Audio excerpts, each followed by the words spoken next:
Hi ನಮಸ್ತೆ ಪ್ರಿಯ ವೀಕ್ಷಕರೇ, ನಾನು ನಿಮ್ಮ ಎನ್.ಎಲ್ ಕ್ರಿಯೇಷನ್ ಕಡೆಯಿಂದ. ಸ್ನೇಹಿತರೆ, ಇವತ್ತು ನಾನು ನಿಮಗೆ ಶ್ರೀ ದಾನಿಗಿರಿ ಪುಣ್ಯಕ್ಷೇತ್ರದ ಅದ್ಭುತವಾದಂಥ ಒಂದು ವಿಡಿಯೋವನ್ನು ನಿಮಗೆ ಪರಿಚಯ ಮಾಡ್ತಾಯಿದ್ದೀನಿ. ಸ್ನೇಹಿತರೆ, ಈ ಕ್ಷೇತ್ರ ಚಿಕ್ಕಬಳ್ಳಾಪುರ ಜಿಲ್ಲೆಯ ಮುದ್ದೇನಹಳ್ಳಿ ಸಮೀಪದ ಶ್ರೀ ಘಾಟಿ ಸುಬ್ರಹ್ಮಣ್ಯ ಸ್ವಾಮಿ ದೇವಸ್ಥಾನಕ್ಕೆ ಹೋಗುವ ಮಾರ್ಗ ಮಧ್ಯದಲ್ಲಿ ಕಂಡುಬರುತ್ತದೆ. ಸ್ನೇಹಿತರೆ, ಈ ಕ್ಷೇತ್ರದ ವಿಶೇಷತೆ ಎಂದರೆ ಇಲ್ಲಿ ಮಹಾಶಿವಲಿಂಗವನ್ನು ಪ್ರತಿಷ್ಠಾಪಿಸಲಾಗಿದ್ದು ಬೆಟ್ಟದ ತುದಿಯಿಂದ ಬರುವಂತಹ ನೀರು ಶಿವಲಿಂಗವನ್ನು ತಲುಪುತ್ತದೆ.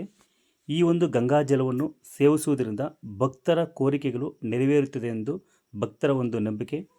ಇಲ್ಲಿ ಪ್ರತಿದಿನ ಸೇವಾದೇವ ಆಶ್ರಮದ ಕಡೆಯಿಂದ ಉಚಿತ ಅನ್ನದಾನ ಶಿಬಿರವನ್ನು ಕೂಡ ಏರ್ಪಡಿಸಲಾಗಿರುತ್ತದೆ. ಸ್ನೇಹಿತರೆ, ಈ ಕ್ಷೇತ್ರಕ್ಕೆ ದಾನಿಗಿರಿ ಕ್ಷೇತ್ರ ಅಂತ ಹೆಸರು ಏಕೆ ಬಂತು ಅಂದರೆ ಇಲ್ಲಿ ತುಂಬ ಸುಂದರವಾದಂಥ ಒಂದು ರೋಮಾಂಚನದ ವಾತಾವರಣದಿಂದ ಈ ಕ್ಷೇತ್ರ ಕೂಡಿರುತ್ತದೆ. ಅದಕ್ಕೆ ಈ ಕ್ಷೇತ್ರವನ್ನು ದಾನಿಗಿರಿ ಕ್ಷೇತ್ರ ಎಂದು ಕರೆಯಲಾಗುತ್ತದೆ. ಸ್ನೇಹಿತರೆ, ನೀವು ಕೂಡ ಒಮ್ಮೆಯಾದರೂ ಈ ಒಂದು ಕ್ಷೇತ್ರಕ್ಕೆ ಭೇಟಿ ನೀಡಿ ಶಿವನ ಕೃಪೆಗೆ ಒಂದು ಪಾತ್ರರಾಗಿ. ಈ ಒಂದು ವಿಡಿಯೋ ನಿಮಗೆ ಇಷ್ಟ ಆದರೆ ಲೈಕ್ ಮಾಡಿ, ಶೇರ್ ಮಾಡಿ, ಸಬ್ಸ್ಕ್ರೈಬ್ ಮಾಡಿ, ಓಂ ನಮಃ ಶಿವಾಯ ಎಂದು ಕಾಮೆಂಟ್ ಮಾಡಿ. Thank you.